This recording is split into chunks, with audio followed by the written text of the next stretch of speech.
Tout simplement, voilà, moi, mon estimomètre était fixé à la table, hein, pour éviter déjà un manque d'attention, de la déconcentration par rapport à l'outil. Et je leur ai expliqué que, voilà, on avait quatre petits bonhommes, quatre têtes de petits bonhommes là sur cette fiche.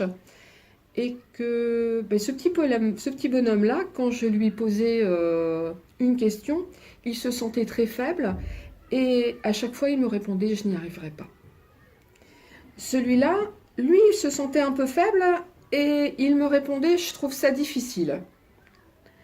Celui-là, il se sentait un peu fort et il me disait oh je devrais y arriver.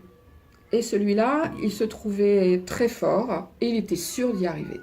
Alors c'est vrai que je me suis posé la question à me dire est-ce que je donne l'intonation de cette voix ou est-ce que je reste voilà. Alors finalement je l'ai adapté à l'élève que j'avais en face de moi. Très vite je percevais si j'avais un élève devant moi qui comprenait très rapidement parce qu'il me disait avec ses mots bah ceux-là ils n'ont pas l'air très, très contents et puis ceux-là par contre ils se sentent bien. Et c'était le mot bien qui revenait chez eux. Et dans les réponses, c'était ah, mais je me sens bien. Ah oui, mais je dis tu te sens bien comment? C'est-à-dire, est-ce que tu te sens bien, est-ce que tu te sens un peu fort? Tu devrais y arriver? Ou est-ce que tu te sens vraiment très fort et tu es sûr d'y arriver? Et même chose donc pour les petits bonhommes qui se sentaient moins à l'aise. Je pense que si euh, on devait au-delà en faire un outil pour la classe, je pense qu'on pourrait être très réactif justement par rapport à certains problèmes de compréhension. On pourrait l'utiliser également. On a des enfants qui ont une très forte estime d'eux-mêmes. Alors ça peut être très bien, sauf que, enfin, moi d'après mon expérience, on sait aussi que plus tard, ça peut poser quelques difficultés, parce que finalement ils sont moins dans la réflexion et dans la recherche, dans l'analyse de ce qu'on leur demande, parce qu'ils sont sûrs de savoir. Et j'ai eu le cas il y a quelques années en CE2 avec des très bons enfants. Je leur donnais simplement des petits énoncés avec des réponses très faciles en mathématiques. Et ceux qui avaient le mieux réussi étaient les enfants les moins performants dans le domaine, parce que eux avaient été obligés de lire jusqu'au bout. Donc l'estime de soi, en tout cas pour ceux qui étaient très performants, était telle qu'ils sont allés à rencontrer des difficultés à ce moment-là. Moi, ça me fait penser à la notion d'évaluation positive.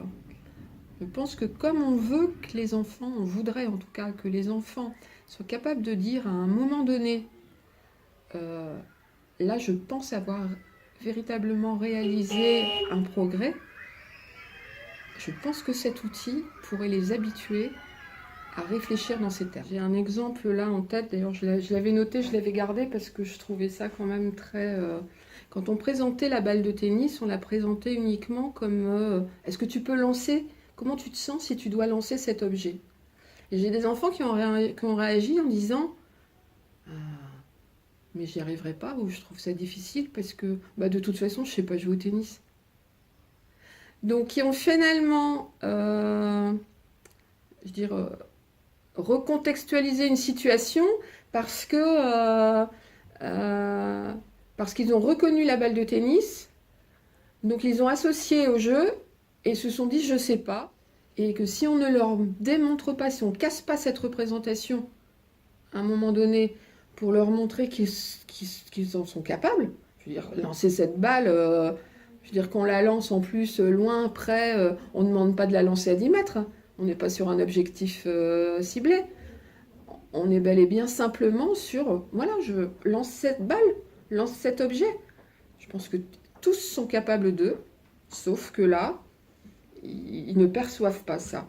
Et si ils prennent l'objet à ce moment-là et qu'ils le lancent, mais là, il faudrait que je le fasse avec eux, que je reprenne les questions et que j'expérimente donc avec leurs réponses. Et à ce moment-là, je les apprenne, ou alors qu'ils apprennent seuls, parce que je pense qu'il y en a qui pourraient complètement investir l'outil de manière naturelle, sans problème. À ce moment-là, là, on pourrait dire, bah oui, Alors là, On il y est aurait un sûr que travail. c'est important. Et là, on rentrerait dans un vrai travail.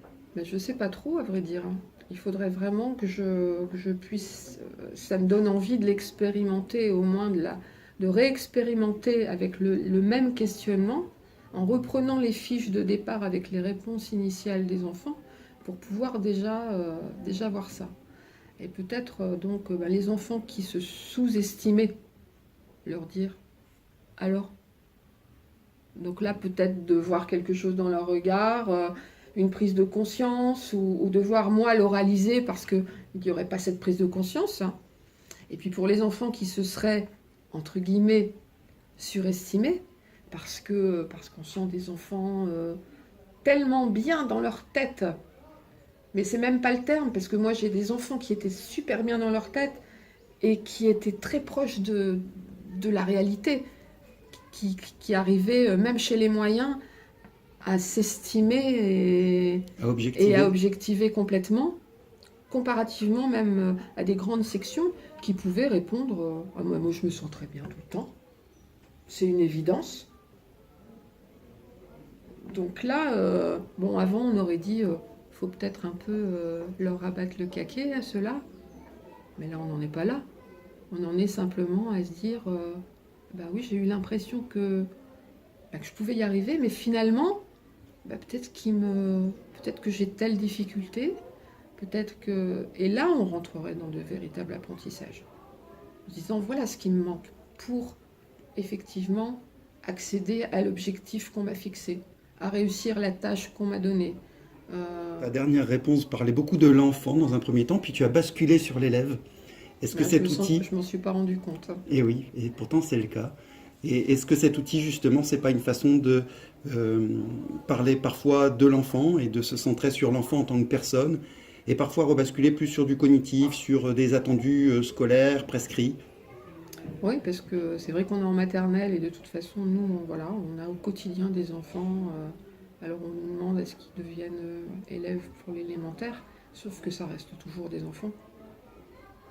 Voilà, comme nous un peu, je veux dire, on reste soi, on est prof, soit, on est directrice, voilà, on est chercheur, mais on reste soi avant tout. Et si on n'est pas soi, je veux dire, bah voilà, on est différent dans son travail.